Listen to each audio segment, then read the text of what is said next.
In our previous video, we discussed the base of reading, but in this video, we are going to discuss skimming reading technique. और as an example मैं आपको skimming reading practice भी करके दिखाऊंगा इसी video में, तो keep on watching. सबसे पहले कि स्किमिंग रीडिंग है क्या and how does it benefit us. Skimming is a kind of reading which is done only when the time is short and material is huge. However, it is not an appropriate reading way always. ज़्यादातर most cases में skimming आपका नुकसान ही कर सकती है। Generally, skimming is done in order to get the idea or gist of the text. For doing it, you may miss some important points or details, but when you do it, prepare yourself to move on rapidly through the pages. You will not be reading every word, but you will especially pay attention to some typographical cues, headings, boldface, italics, indented, bulleted and numbered lists. In short, follow these tips to practice skimming reading. Read the table of content or overview the chapters to learn the main divisions of ideas. यह आपको help करेगा कि chapters में ideas और सब ideas क्या हैं। Glance through the main headings. Read the introductory paragraph. यह भी बहुत इंपॉर्टेंट है। हम रेयरली करते हैं कि हम किसी किताब या किसी रिसर्च पेपर का हम इंट्रोडक्टरी पैराग्राफ पढ़ें। वो ज़्यादा आपको आइडिया देगा कि ये पेपर किस चीज़ के बारे में है। Read the topic and concluding sentences. Most importantly अगर आप किसी पैराग्राफ को स्किम रीडिंग में प्रैक्टिस कर रहे हैं तो उसका आपने टॉपिक और कंक्लूडिंग सेंटेंस कभी नहीं छोड़ना है, क्योंकि आइडिया मोस्ट ऑफन पैराग्राफ में इन दो सेंटेंसेस में ही कन्वे होता है। When you get the idea move on.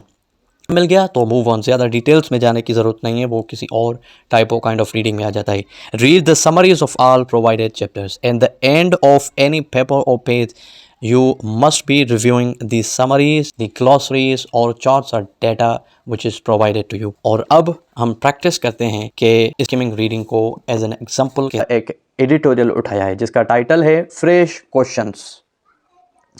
In a reflection of the present tumultuous times, on Monday, a 5-member Supreme Court bench resumed hearing so motu proceedings to address the constitutional questions arising out of the dissolution of the KP and Punjab assemblies and the requirement of holding elections within 90 days after the dissolution. अब एक ज़्यादा important trick जो आपके लिए share की वो ये थी कि जब भी आपको पैराग्राफ को स्किम रीड करना हो तो आप उसका एक टॉपिक सेंटेंस और एक कंक्लूडिंग सेंटेंस पढ़ें, तो आपको आइडिया लग जाएगा कि ये पीस ऑफ पैराग्राफ किस चीज़ के बारे में। तो यहाँ से आइडिया क्या है कि एक सुप्रीम कोर्ट ने सो मोटो लिया था कि केपी और पंजाब असेंबलीज जो डिज़ोल्व हो चुकी हैं उनके इलेक्शंस 90 डेज़ के अंदर करवाने हैं। ठीक है, तो आइडिया हो गया एटलीस्ट रीडिंग में। ठीक है, उसके बाद हम इसका कंक्लूडिंग सेंटेंस देख लेते हैं। Hence, the CJP's move to address the lack of clarity on a matter of high constitutional importance. Again, देखिए राइटिंग में बहुत सारे पैराग्राफ के टाइप्स होते हैं। कंक्लूडिंग सेंटेंस में कुछ भी हो सकता है, सजेशंस भी हो सकते हैं, आइडियाज़ भी हो सकते हैं, हेंस टिप्स और सॉल्यूशंस भी हो सकते हैं, लेकिन मोस्टली आपको टॉपिक और concluding sentences in order to get the idea of the text आपको हेल्प करते हैं। अगर आप किसी बुक को पढ़ रहे हैं तो आप एटलीस्ट हर आइडिया के टॉपिक और कंक्लूडिंग सेंटेंसेस को कवर अप कर लें, या अगर हेडिंग्स हैं, सब हेडिंग्स हैं तो उनको कवर अप कर लें। अब इसके बाद एक और पैराग्राफ इसी एडिटोरियल में से इसको एनालाइज करके आपको दिखाता हूँ। एक इसका टॉपिक सेंटेंस पढ़ें। क्या है कि it is obvious that the highest court of the land must be kept above the fray and should not allow itself to be dragged into the political feuds.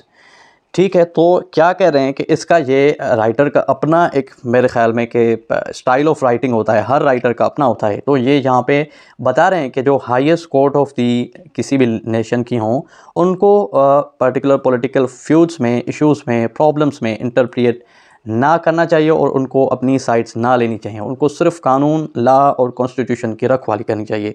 तो अगेन यहाँ से भी इसी paragraph में आपको इस टॉपिक सेंटेंस में से भी आपको आइडिया हिंट हो रहा। तो let's move on. It's top concluding sentence है, if the KP and Punjab caretaker administrations feel it is unfeasible to hold polls within the 90 days deadline, then as this paper has argued earlier, the government should consider calling early general elections so that a path out of this constitutional deadlock can be found. अब देखिए again concluding sentence से भी यही मुराद हो रहा है कि इस पैराग्राफ में जो राइटर बात कर रहा है वो इसका आइडिया ये है कि हमारी सुप्रीम कोर्ट्स और जजेस को पॉलिटिकल साइड्स ना लेनी चाहिए और कॉन्स्टिट्यूशन और लॉ को ओबे सप्लीमेंट्री बनाना चाहिए।